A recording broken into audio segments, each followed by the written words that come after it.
सुप्रभातम प्यारे विद्यार्थियों।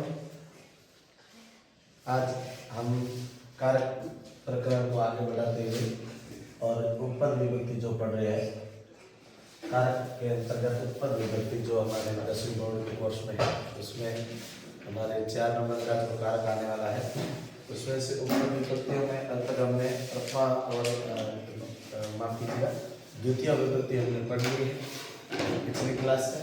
आज की क्लास में हम आगे जो विभक्तियां हैं उनको पढ़ेंगे। यहाँ हम सबसे पहले तृतीय विभक्ति को पढ़ते हैं। कौन सी विभक्ति है? तृतीय विभक्ति। तो तृतीय विभक्ति के दो जो है वो मानक सूत्र है, वो हमारे को पहले से ही पता है, हमने पिछली क्लासों में पढ़े हैं दो मानक सूत्र। उसमें से आप लोग ये ध्यान दीजिएगा। तो पहला मानक सूत्र था वो था साधक तमम करणम। साधक तमम करणम यानी हमने करण कारक जो है उसकी परिभाषा पढ़ी थी। वहां हमने ये कहा था कि जो सबसे क्रिया की स्थिति में सबसे ज्यादा सहायता देता है, क्रिया को पूर्ण करने में जो सबसे ज्यादा सहायता देता है, वो साधक तमम जो कारक है उसको हम करण कहेंगे। और इसके अलावा हमने एक सूत्र ये पढ़ा था कि जिस जो करण कारक है तो उसमें तृतीय विभक्ति कौन से सूत्र से करते हैं। तो हमने देखा था कि कर्तरि कर्णयोश्च तृतीया, कर्तरि कर्णयो तृतीया।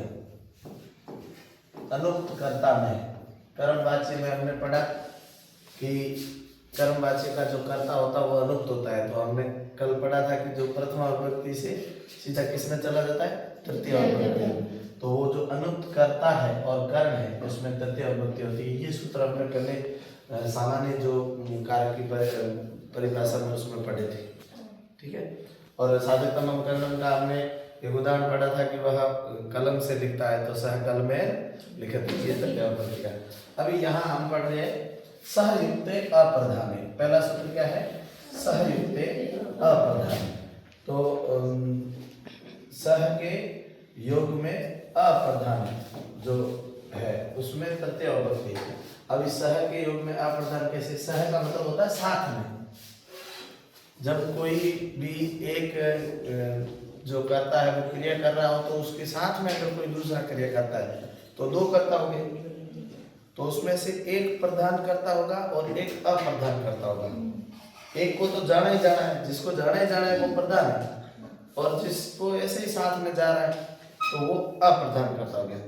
जैसे आपका कहीं पर घूमने जाने का मन हो और फिर आप अपने दोस्त को भी कह रहे हो मैं तो जा ही रहा हूँ, तू ही चल रहा है, तो वो भी क्रिया करेगा, जाने की क्रिया तो वो भी करेगा। तो एक क्रिया को दो करने वाले दो करता हो गए। तो जब कह रहे हैं ऐसे दो करता होते हैं तो उसमें जो अप्रधान करता होता है, जो गौण करता होता है, जो मुख्य नहीं, जो गौण करता होता है, उसमें कौन सी विभक्ति होती है? तृतीय विभक्ति। यहाँ उदाहरण देखेंगे तो ये उदाहरण है कि भाई रामेण सह सीता गच्छति। अब इस उदाहरण को साथ साथ में नोट करता रहेगा। राम के साथ में कौन जाती है? सीता जाती है।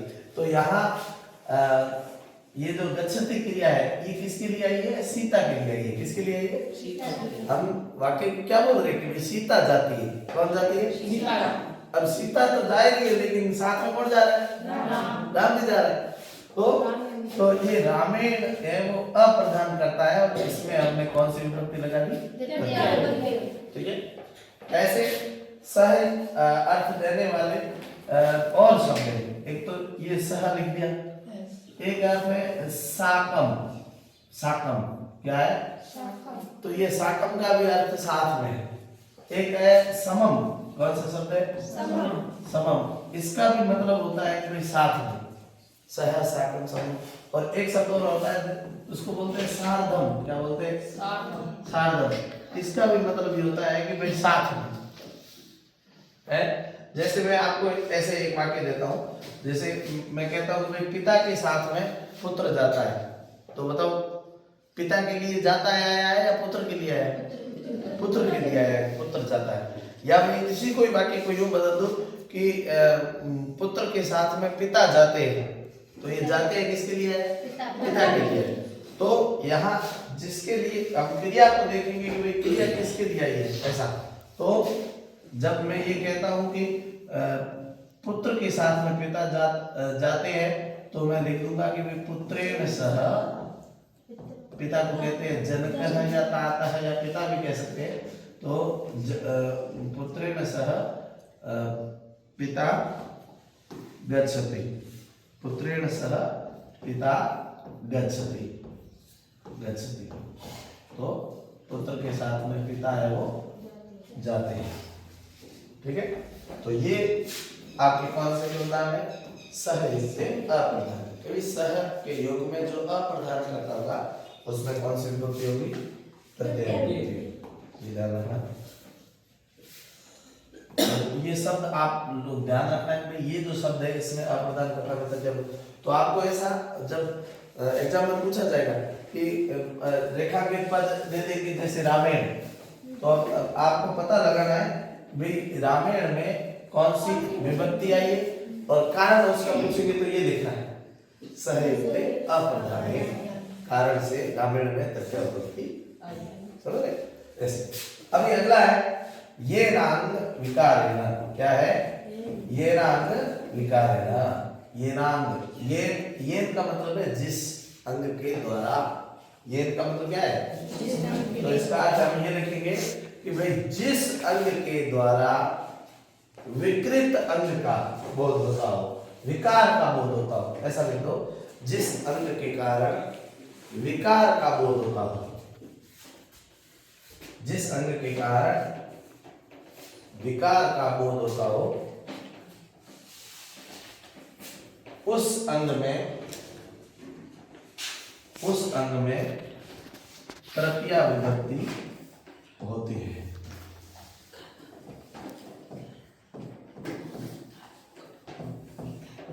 उस अंग में तृतीया विभक्ति होती है।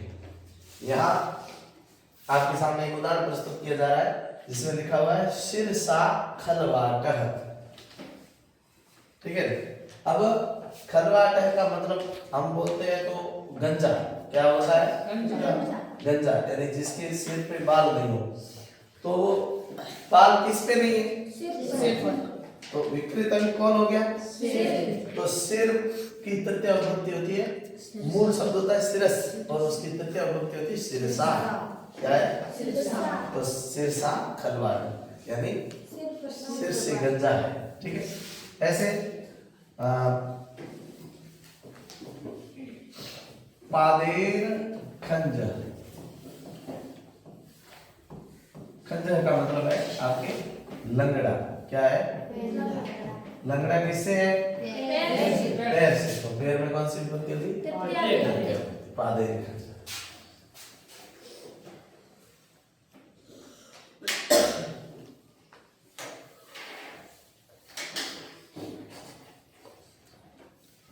और उदाहरण देखिएगा,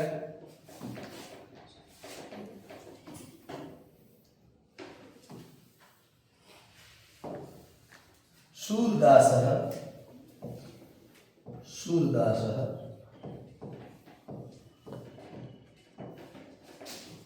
नेत्राभ्याम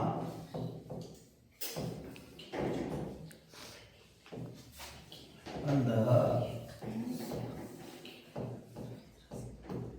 बताइए सूरदास जी किससे अंधे थे? एक आंख से थे, दो आंख से थे? दो आंखों से, इसलिए क्या आ गया? तो जहां तथ्य विभक्ति उसको अंडरलाइन साथ में करना ताकि आपको पता चलेगा कि किस जगह पर है, इस कारण से भी। तो आपको दूसरा कारण पता चल गया कि तथ्य विभक्ति क्यों आती है कि जिस अंग में क्या हो? विकार हो। उस विकृत अंग को दर्शाने के लिए हम उसमें तथ्य विभक्ति का प्रयोग करते हैं। समझ गए? अगला है आपके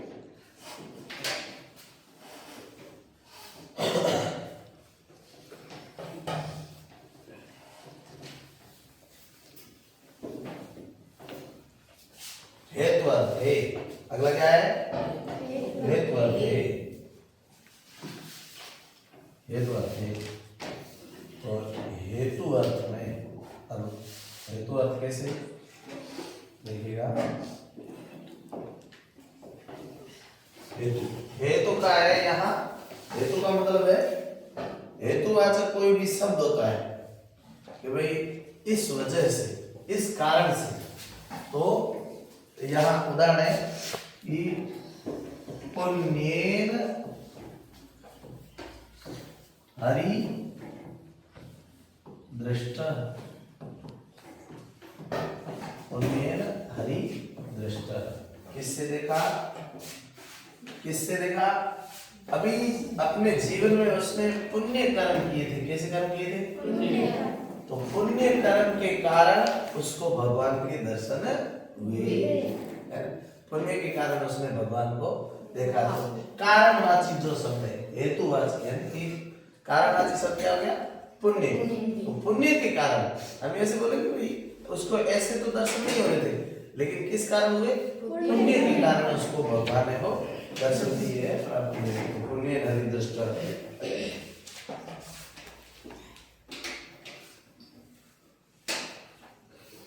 और उदाहरण है इसका, बहुत अच्छा उदाहरण है। विद्यार्थियों को तो विशेष करके ध्यान रखना चाहिए कि विद्या विनयेन शोभते, विद्या विनयेन शोभते। जो विद्या है वो किसके कारण शोभा देती है? विनय, है ना, विनम्रता के कारण। जिसके अंदर जो विद्या तो ग्रहण करता है, लेकिन अगर उसमें विनम्रता नहीं है तो उसकी विद्या काम की नहीं है। हमारे को लोग बोलते हैं कि भाई आपने ये पढ़ा तो कुछ काम का नहीं है, इसकी पढ़ाई व्यर्थ है। क्योंकि हम ऐसा कोई भी काम करते हैं, ऐसा कोई भी हम आचरण करते हैं जो समाज को अच्छा नहीं लगता है, तो समाज जड़ से बोल देता है कि भाई इसकी पढ़ाई व्यर्थ है, ये फालतू में पढ़ रहा है, कोई मतलब नहीं। क्योंकि विद्या तो वो होती है जो विनम्रता देती है, विद्या ददाति विनम्र। तो विद्या विनम्र विनय देती है, और उस विनय को अगर हम प्रदर्शित नहीं करते तो मतलब ही नहीं। तो विद्या की शोभा कब होती है? जब विनम्रता हो। कोई भी बहुत धीरे से सुनना, लोगों से प्रेम भाव रखना, जोड़ने का भाव रखना, है ना, एक दूसरे का मान सम्मान करना, तो ये है विद्या की वजह से आता है। तो विद्या की शोभा किससे होती है? विनय से। तो विनय के अंतर्गत कौन सी विभक्ति आ गई? ठीक है, तो ये हो गया आपका यदा अलंकार हो गया, हेतु अर्थ हो गया। अब है अगला है अलम। क्या है? अलम। अलम का अर्थ जब निषेध यानी मना करने को हो, क्या हो? मना करने के अर्थ में हो। अलम का अर्थ कब हो? जब मना करना, फिर ऐसा नहीं करना, निषेध अर्थ हो, है ना, मना करे। जैसे कक्षा में विद्यार्थी आवाज कर रहे तो उनको मना करने के लिए हम क्या कहेंगे? हम कहेंगे कि भाई अलम, दो जने झगड़ रहे हो तो हम बोलेंगे कि अलम विवादेन। अलम का मतलब क्या नहीं करो? विवाद मत करो, है ना, अलम विवादेन। अलम का मतलब मना करने का, तो अलम विवादेन।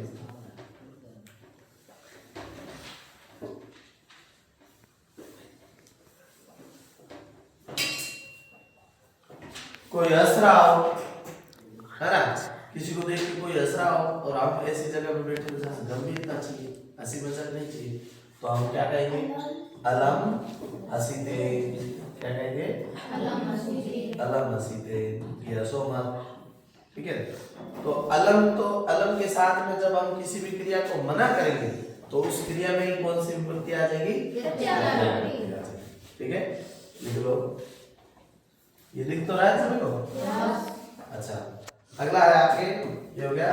अगला है इत्थम भूत लक्षणम। क्या है? इत्थम भूत लक्षणम। इत्थम भूत लक्षणम में देखो, इसका अर्थ लिख लो कि जब किसी चिन्ह से, कोई ऐसा किसी चिन्ह से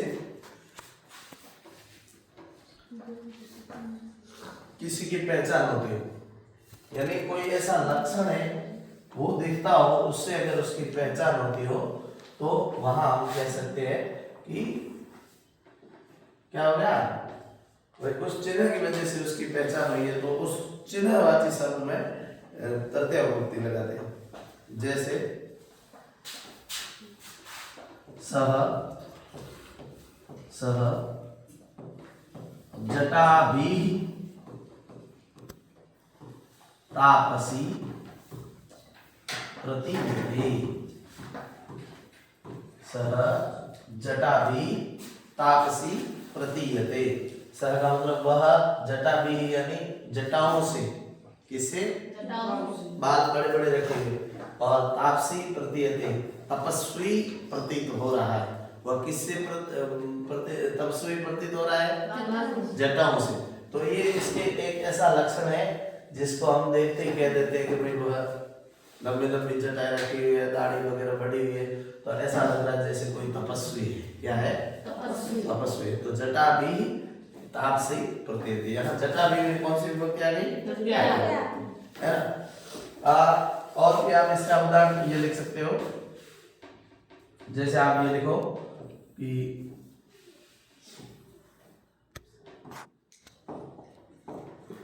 देखो भाई, पुस्तकई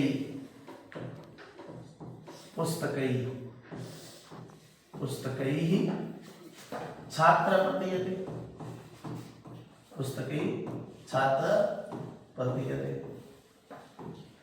अब हाथ में क्या ली हुई है, किताबें, और जा रहा हो तो हाथ में किताबें लेकर के जा रहा हो, तो वो बेड चलाने जा रहा है क्या, तो क्या करने जा रहा है, पढ़ने जा रहा है। इसलिए पुस्तकों के कारण, है ना, ये पुस्तकों में तृतीय विभक्ति आ गई, पुस्तकई ही तृतीय विभक्ति का बहुवचन, कि किताबें हाथ में ली हुई है, इसलिए क्या प्रतीत हो रहा है, छात्र। क्या प्रतीत हो रहा है, तो किताबें उसका लक्षण हो गई, किताबें ली हुई, है ना। ऐसे हम आम आदमी है वो सामान्यतः अपनी जो है वो बाल की कटिंग करा करके रहता है, लेकिन अगर किसी के बाल बड़े बड़े हैं, ठीक है, तो हम आजकल के दौर में हम उसको ये कहेंगे कि या तो ये कोई इंस्टाग्राम टिकटॉक चलाने वाला, रील्स बनाने वाला है, या फिर हम ये कहेंगे कि ये कलाकार है। क्या है, क्या भाई, बालों से कलाकार दिखता है, कोई मोटो कलाकार है, मोटा मोटा बाल है, ऐसा हम पढ़ते। तो ऐसा कोई लक्षण हो जिससे प्रतीत होता है कि भाई ये वही है। ओके, अगर भगवे वेश पहने हुए, भगवा वेश पहना हुआ, तो हम क्या कहेंगे, कोई साधु है। क्या है, साधु। तो समझ, तो ऐसा कोई भी इत्थम भूत लक्षण, तो ऐसा कोई भी लक्षण दिखाई देता है, तो हम उसमें जो लक्षणवाची शब्द होता है उसमें तृतीय विभक्ति लगा देते हैं। तो एक बार वापस रिविजन करिएगा, तृतीय विभक्ति जो है उसकी जो मूल जो विभक्ति है उसके लिए दो सूत्र जो हमने पहले पढ़े थे, उदाहरण सहित पढ़े थे, लेकिन अब इसकी जो उपपद विभक्ति है, किसी पद के कारण अगर उसमें तृतीय विभक्ति आ रही हो, तो उपपद विभक्ति में हमने पहला पढ़ा है सहयुक्त अप्रधान है, सह साकम समम साधम, ऐसो में जो अप्रधान है करता है उसमें तृतीय विभक्ति होती है, जैसे यहाँ रामे में होती है। दूसरा हमने पढ़ा है ये नाम विकार है, जिस अंग के अंदर विकार हो, विकार से किसी अंग को प्रदर्शित किया जाता है, यानी जिस अंग में बुराई हो, पूरा नहीं हो, तो ऐसे जैसे सूरदास नेत्राभ्याम अंधे, तो सूरदास नेत्रों से अंधे है। ये तो कारणवाची शब्दों में हमने कहा था कि भाई अगर किसी कारण से कोई भी चीज अगर किसी को प्राप्त होती हो, है ना, जैसे पुण्य न हरि दृष्टा, तो हमने ये बताया कि उसमें पुण्य कर्म किए इसलिए उसको भगवान के दर्शन हुए। और अलम अर्थ किसी का भी मना करने के अर्थ में जब हो, है ना, अलम यानी निषेध यानी मना करना, जब हम मना करने के अर्थ में किसी को भी अलम के साथ में जोड़ेंगे तो उसमें तृतीय विभक्ति होती है। जैसे अलम विवादे, अलम हसीते, है ना, अलम वदिते, बोलो मत, है ना, ऐसा। और आगे इथम बोध लक्षण में ऐसा कोई लक्षण हो जिसकी वजह से हमारे को कोई भी पहचान होती हो, तो उस लक्षणवाची शब्द में तृतीय विभक्ति का प्रयोग होता है। तो ये है आपकी उपपद विभक्ति की तृतीय विभक्ति। और आगे हम पढ़ते हैं चतुर्थी विभक्ति। कौन सी? चतुर्थी विभक्ति, ठीक है।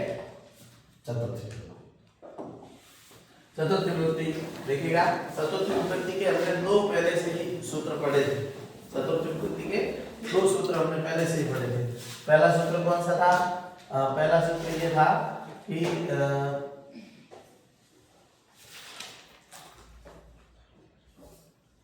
दान आदि कर्म के द्वारा जिससे कारक को संतुष्ट किया जाता है उसमें कर्मणा यम विपरीति ससंप्रदानम। क्या सूत्र पढ़ा था? कर्मणा यम विपरीति ससंप्रदानम। कर्मणा यम विपरीति, ये सूत्र आपके लिखा हुआ, लिखने की जरूरत नहीं, मैं आपको वापस से जोड़ने के लिए यम विपरीति ससंप्रदानम कि कर्म दान आदि कर्म के द्वारा जिसको संतुष्ट किया जाता है वह संतुष्ट कारक है, वो संप्रदान कारक होता है। और एक सूत्र इसके साथ में और पढ़ा था, वो ये था संप्रदाने चतुर्थी। क्या पढ़ा था? संप्रदाने चतुर्थी। तो हमने ये इस सूत्र में पढ़ा था कि कर्म दान आदि कर्म के द्वारा जिसको संतुष्ट किया जाएगा उसमें कौन सी विभक्ति होगी? चतुर्थी विभक्ति होगी। और क्या दान आदि कर्म के द्वारा जिसको संतुष्ट किया जाता है, दान करने से जो संतुष्ट होगा उस वो संप्रदान कारक होगा। और संप्रदान कारक में कौन सी विभक्ति होगी? चतुर्थी, है ना। जैसे हमने ये कहा था कि राजा जो है वो विप्राय गाम ददाति, राजा ब्राह्मण के लिए गाय देता है, तो गाय को देने से संतुष्ट कौन होगा? ब्राह्मण। तो ब्राह्मण में चतुर्थी विभक्ति आ गई थी विप्राय। ठीक है, अभी हम इसकी उपपद विभक्तियों में से पढ़ते हैं। तो ये उपपद विभक्ति चतुर्थी में पहला सूत्र है रुचि अर्थाना प्रियमाणम।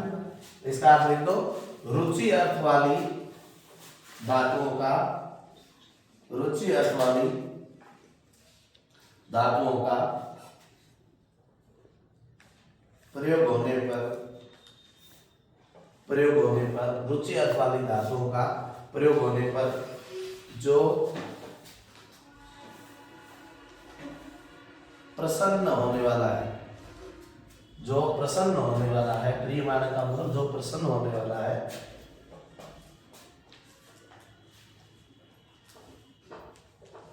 वह संप्रदान है। जो प्रसन्न होने वाला वह संप्रदान है। और संप्रदान कारक में कौन सी विभक्ति होगी? चतुर्थी। ठीक है, जैसे उदाहरण लिखना है, गणेशाय, गणेशाय दुग्धम स्वदते, गणेशाय दुग्धम स्वदते। देखिए देखिए,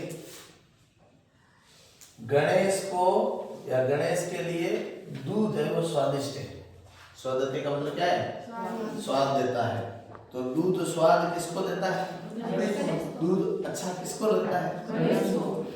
अभी अगर गणेश की जगह में बालक बोलता तो क्या होता?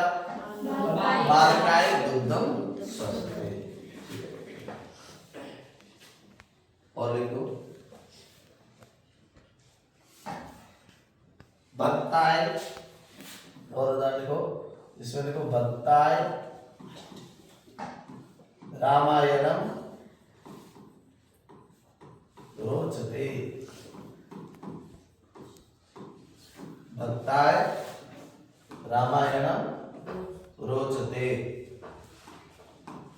तो किसको अच्छी लगती है रामायण? भक्तों को क्या अच्छी लगती है? रामायण। तो रामायण के कारण प्रसन्न कौन होंगे? भक्त होंगे। तो भक्तों में कौन सी विभक्ति आ गई? तो रुचि अर्थान प्रियमाण की ये है। अभी मैं ये कहता हूँ गणेशाय मोदकम रोचते, तो मोदक के लड्डू है वो किसको अच्छे लगते हैं? गणेश को अच्छे लगते हैं। बालकाय दुग्धम स्वदते, बालक को दूध स्वादिष्ट लगता है ना। ऐसे रुचि अर्थ वाली जो धातु है इसमें प्रियमाण यानी जो प्रसन्न होता है, संतुष्ट होता है, उसमें कौन सी विभक्ति आती है? ठीक है, अभी आप दूसरा इसके सूत्र में चलिए, नमन स्वस्ति स्वाहा स्वदा अलम रसक योगे। नमन स्वस्ति स्वाहा स्वदा अलम रसक योगे। यहाँ पर काफी सारे शब्द हैं। इसमें एक है नमः, दूसरा है स्वस्ति, स्वाहा, स्वधा, अलम, वसन, है ना, इत्यादि। तो यहाँ आप लिखिएगा, लिखना है कि इन शब्दों का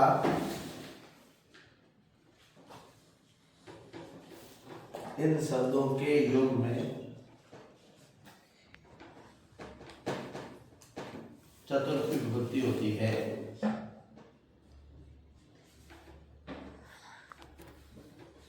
सबसे ये बहुत एग्जाम में पूछे जाने वाला प्रश्न है कि नमः के योग में कौन सी विभक्ति होती है। ध्यान रखना, नमः के योग में हमेशा कौन सी विभक्ति होती है। शब्द है गुरुवे नमः, गुरुवे नमः। किसको नमस्कार है? गुरु को। अब गुरु शब्द की चतुर्थ विभक्ति होती है, वो होती गुरुवे। क्या होती है? गुरुवे। तो गुरुवे नमः। सॉरी, अगर हरि हरि हरि में बोलता तो बताओ क्या होता? हरि। क्या होता? अगर मैं बोलता शिव तो बताओ क्या होता? चतुर्थ विभक्ति शिव की क्या होती है? शिवाय नमः। बोलते हैं ना ओम नमः शिवाय। क्या बोलते हैं? ओम नमः शिवाय बोलते हैं। तो नमः आ गया, इसलिए शिव में कौन सी विभक्ति आ गई? चतुर्थी है। अगर मैं शिव की जगह राम बोलता तो क्या होता था बताओ? रामाय नमः। ये तो है पुल्लिंग के शब्द, समझ रहे? अब स्त्रीलिंग के शब्द है, जैसे सरस्वती को नमस्कार है तो बताओ क्या होता? तो सरस्वती, सरस्वती, ये इसकी चतुर्थी विभक्ति है। सरस्वती नमः। सॉरी, तो नमः के योग में कौन सी विभक्ति होती है? चतुर्थी विभक्ति होती है। ठीक है, तो ये और जो शब्द है ये भी इसका ऐसा ही अर्थ देने वाले हैं। यहाँ इसमें से कोई भी एक उदाहरण लिख लीजिए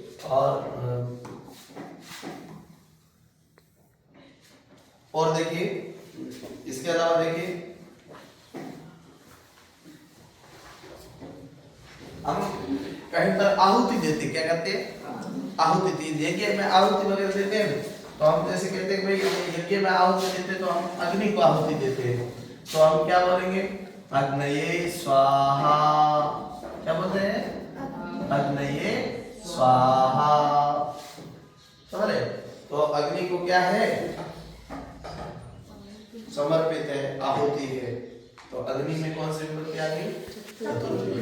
तो अग्नये स्वाहा।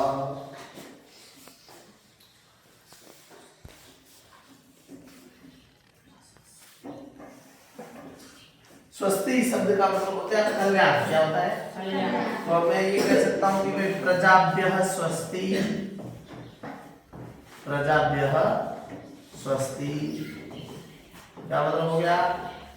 किसका कल्याण हो? प्रजा का कल्याण। अब प्रजा एक होती है कि बहुत सारी होती है? बहुवचन में आ गया प्रजाभ्यः स्वस्ति, प्रजा का कल्याण हो। यहाँ एक शब्द और है जो हमने तृतीय विभक्ति में पढ़ा है, वो क्या है? तो ये यहाँ पर जो अलम शब्द है, अलम वैसे अपने आप में एक अव्यय है, लेकिन अलम का प्रयोग जब मना करने के अर्थ में हो तो उसकी क्रिया में तृतीय विभक्ति है।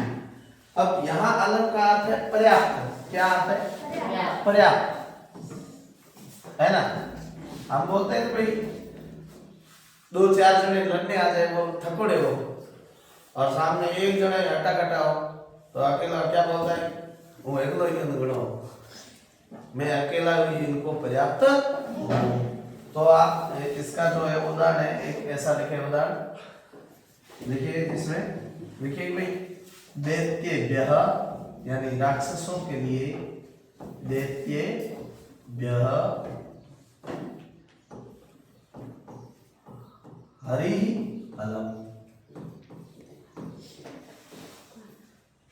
खूब सारे राक्षसों के लिए तो भगवान अकेले ही काफी है। दैत्येभ्यः हरि अलम।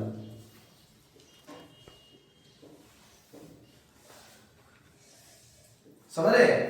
तो ये वाला समझ में आया? नमस्ते सहस्रदा नमस्ते। तो ये शब्द है वो थोड़ा सा इन शब्दों में सीधी सीधी है। आगे अगला लिखो, अगला नियम लिखो जिसमें लिखो कि यम प्रति कोपः, क्रोध, द्रोह, ईर्ष्या और असूया। ये चार अर्थ देने वाली। देखो क्रोध, द्रोह, ईर्ष्या और असूया। यहाँ क्रोध का मतलब है क्रोध करना, गुस्सा करना। द्रोह का मतलब है द्रोह करना, विद्रोह करना। ईर्ष्या का क्या हो जाएगा? ईर्ष्या करना। और असूया शब्द का अर्थ होता है निंदा करना। किसी की क्या करना? निंदा करना। निंदा को हम क्या बोलते हैं कि चुगली कर रहा था, ठीक है, तो निंदा कर रहे किसी की, वो निंदा हमेशा कहाँ होती, पीठ पीछे होती, कहाँ होती, मुख के सामने निंदा कोई करता नहीं है, और करता तो अच्छा भी नहीं है, लेकिन पीठ पीछे है वो निंदा काफी लोग करते हैं, जाने की बात बोलते हैं कि ये बहुत गंदा आदमी है, तो ये ऐसा में कि यम प्रतीकोप यानी जिसके प्रति ये की जाती है, गुस्सा जिसके प्रति किया जाएगा, द्रोह जिसके विरुद्ध में किया जाएगा, ईर्ष्या जिसकी की जाएगी, असूया जिसकी निंदा की जाएगी, उन सभी में कौन सी विभक्ति होगी, चतुर्थी होगी। देखिएगा, देखिए उदाहरण देखिएगा, पिता, पिता,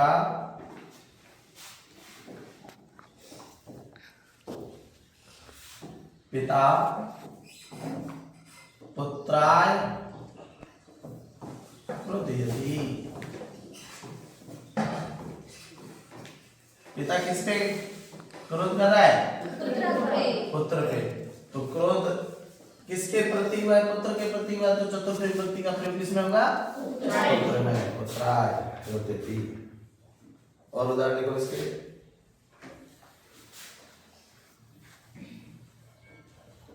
दुर्जनः, दुर्जनः सज्जनाय,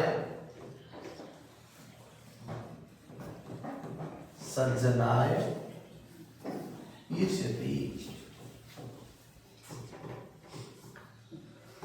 दुर्जन है वो किससे ईर्ष्या करते हैं, सज्जनों से। जो बुरे लोग होते हैं वो अच्छे लोगों से ईर्ष्या करते हैं कि इसका ऐसा हर काम अच्छा क्यों हो रहा है ना, सज्जन का हर काम अच्छा होता है, तो बुरे लोग है वो सज्जनों के प्रति क्या करते हैं, ईर्ष्या करते हैं। और देखो, सुरेशः, सुरेशः महेशाय, महेशाय असूयति। सुरेशः महेशाय असूयति, तो सुरेश किसकी निंदा कर रहा है, जिसकी निंदा कर रहा है उसमें चतुर्थ विभक्ति आ गई, समझ रहे, ठीक है। तो ये है कि भी जिसके निंदा की जाए, जिसके प्रति द्रोह किया जाए, जिसकी ईर्ष्या की जाए, है ना। तो सेवकः, सेवकः नृपाय द्रोह्यति। तो सेवक जो है, जो नौकर है, वो राजा से क्या करता है, विद्रोह करता है, ऐसा कर सकते हो, ठीक है। और इसके बाद में अभी अगला लिखेंगे, वो है जुगुप्सा विराम, जुगुप्सा विराम, जुगुप्सा विराम में आप देखिएगा, इसके उदाहरण देखिएगा, जुगुप्सा विराम में देखो, जुगुप्सा विराम अर्थ लिखो, जुगुप्सा विराम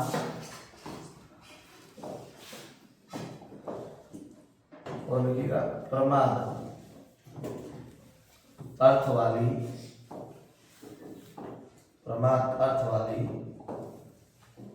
धातुओं का प्रयोग होने पर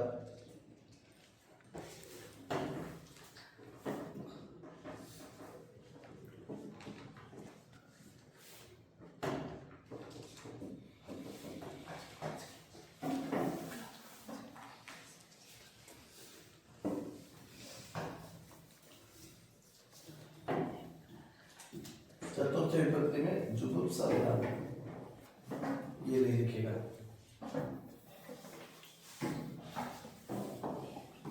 जुगुप्सा विराम चतुर्थ विभक्ति में नहीं लिखेगा। इसमें इसमें चौथा लिखेगा, इसमें आप चौथा लिखो, चतुर्थी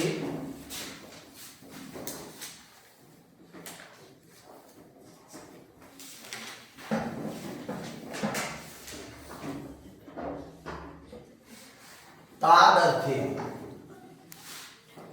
तादर्थे,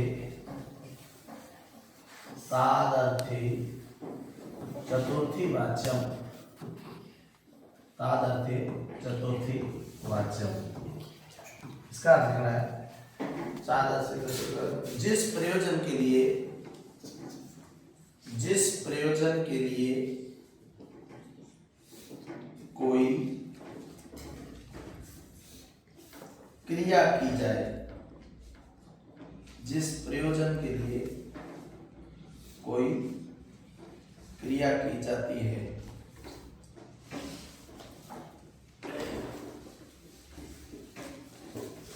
उस प्रयोजनवाची शब्द में चतुर्थी विभक्ति होती है। प्रयोजनवाची शब्द में चतुर्थी विभक्ति होती है। लिखिएगा कैसे? बालकः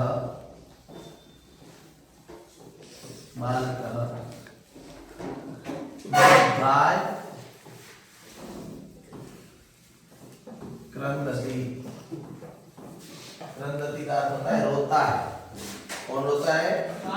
किसके लिए रोता है? तो उसके रोने का कारण क्या है? यानी रोने की क्रिया क्यों हो रही है? दूध के लिए। जैसे उसको दूध देंगे तो वो क्या हो जाएगा? शांत हो जाएगा। तो ये दुग्धाय में जो चतुर्थी विभक्ति है, ऐसे आप लिख सकते हो कि भक्तः मोक्षाय